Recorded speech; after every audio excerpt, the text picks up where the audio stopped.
مجھے اچھی طرح یاد ہے 2017 میں دنیا کی معروف ترین business consulting firm Pricewaterhouse نے اپنی رپورٹ دی لانگ ویو 2050 میں کہا تھا کہ پاکستان 2030 میں معیشت کے اعتبار سے دنیا میں 20واں بڑا ملک ہوگا اور 2050 میں 16واں بڑا ملک بن جائے گا. لیکن اس کے برعکس وزیر اعظم عمران خان کی قیادت میں پاکستان کے مالی حالات ترقی سے تنزلی کی جانب گامزن رہے. پاکستان کی معیشت کے پہیے کو تباہی کے راستے پر ڈالتے ہوئے عمران خان نے اپنے دور حکومت کے قلیل عرصے میں مجموعی طور پر اندرونی قرضہ 9,000 بلین روپے اور بیرونی قرضہ 52 بلین ڈالر لیا، جو کہ پاکستان کی تاریخ میں لیا گیا سب سے بڑا بیرونی ڈیٹ ہے. ان قرضوں کی مصنوعی چمک کے زور پر پاکستان تحریک انصاف اپنی کامیابی کے شادیانے بجاتی رہی اور عوام کو بیوقوف بناتی رہی. قرضوں کے زور پر معیشت کا پہیہ وقتی طور پر تو چلا، لیکن غیر پائیدار معاشی پالیسیوں کے سبب کرنٹ اکاؤنٹ کا خسارہ بڑھ گیا. عمران خان کے دور حکومت کے آخری ایام میں پاکستان کا کرنٹ اکاؤنٹ خسارہ 20 ارب امریکی ڈالر یا مجموعی ملکی پیداوار GDP کے 6% تک پہنچ گیا. چونکہ مختلف اشیاء کی بین الاقوامی قیمتیں آسمان چھونے والے رجحانات ظاہر کر رہی تھیں، اس لیے کرنٹ اکاؤنٹ خسارہ مزید بڑھتا رہا اور عمران خان کی طرف سے بنایا گیا سیاسی بحران کا ماحول ملک کو سنگین مالیاتی بحران کے اندھے کنویں میں دھکیلتا رہا. ان خوفناک معاشی اعداد و شمار کے باوجود عمران خان ایک کے بعد ایک معاشی پیکج کا اعلان کر رہے تھے. IT سیکٹر میں کمپنیوں اور فری لانسرز کے لیے ٹیکس میں چھوٹ، غیر ملکی کرنسی ایکسچینج میں چھوٹ، IT سٹارٹ اپ کے لیے کیپٹل گین ٹیکس سے استثناء اور احساس وظیفہ 12,000 روپے سے بڑھا کر 14,000 روپے کر دیا گیا. علاوہ ازیں بجٹ خسارے پبلک ڈیفیسٹ میں عمران خان حکومت نے صرف 3.5 سالوں میں 18.1 کھرب روپے کا اضافہ کیا، جو مارچ 2022 میں 24.95 کھرب سے بڑھ کر 42.8 کھرب روپے تک ہو چکا تھا. جبکہ اسی دور میں تجارتی خسارے میں بھی 23% اضافہ دیکھنے میں آیا. مختصراً عمران خان نے ملک کو دیوالیہ ہونے میں کوئی کسر نہ چھوڑی. حکومت پاکستان کا خزانہ خالی ہوتا گیا اور قرضوں کا بوجھ بڑھتا گیا. ان حالات میں جب بیرونی قرضہ دینے والے IMF نے حکومت کو ان مسائل کی نشاندہی کی تو ان سے بھی جھوٹ بولا گیا.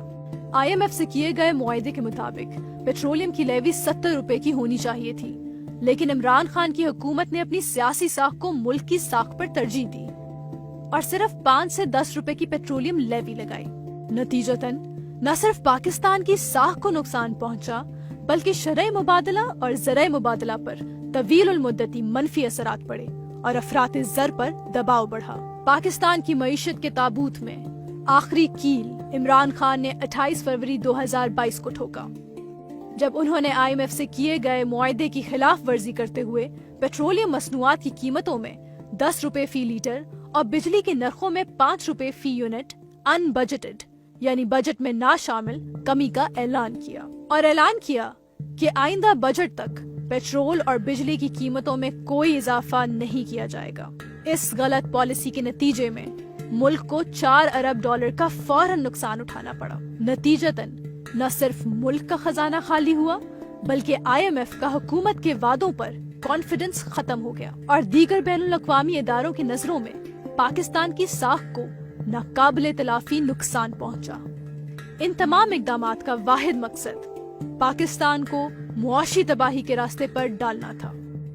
نتیجتاً صرف ذاتی مفادات کے حصول میں ملک کی ساکھ اور مستقبل دونوں کو داؤ پہ لگا دیا گیا. اب حکومت پاکستان کی ساکھ کو ناتلافی نقصان پہنچ چکا ہے.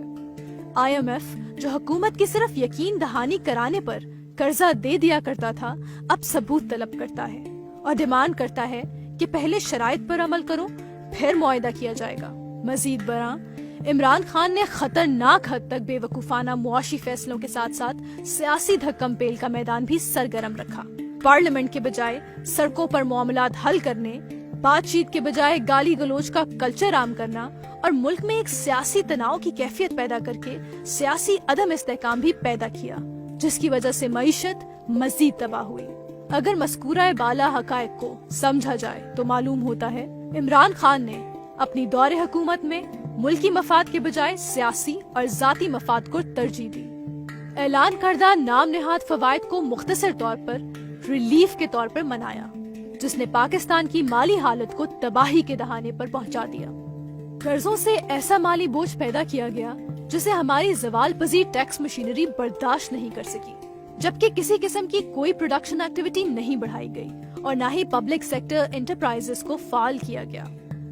آخر میں اپنی انا اور ضد کے نشے میں دھت ہو کر ملک کو سیاسی عدم استحکام کی طرف دھکیل دیا تاکہ معیشت کی بحالی کی کوئی امید باقی نہ رہ جائے۔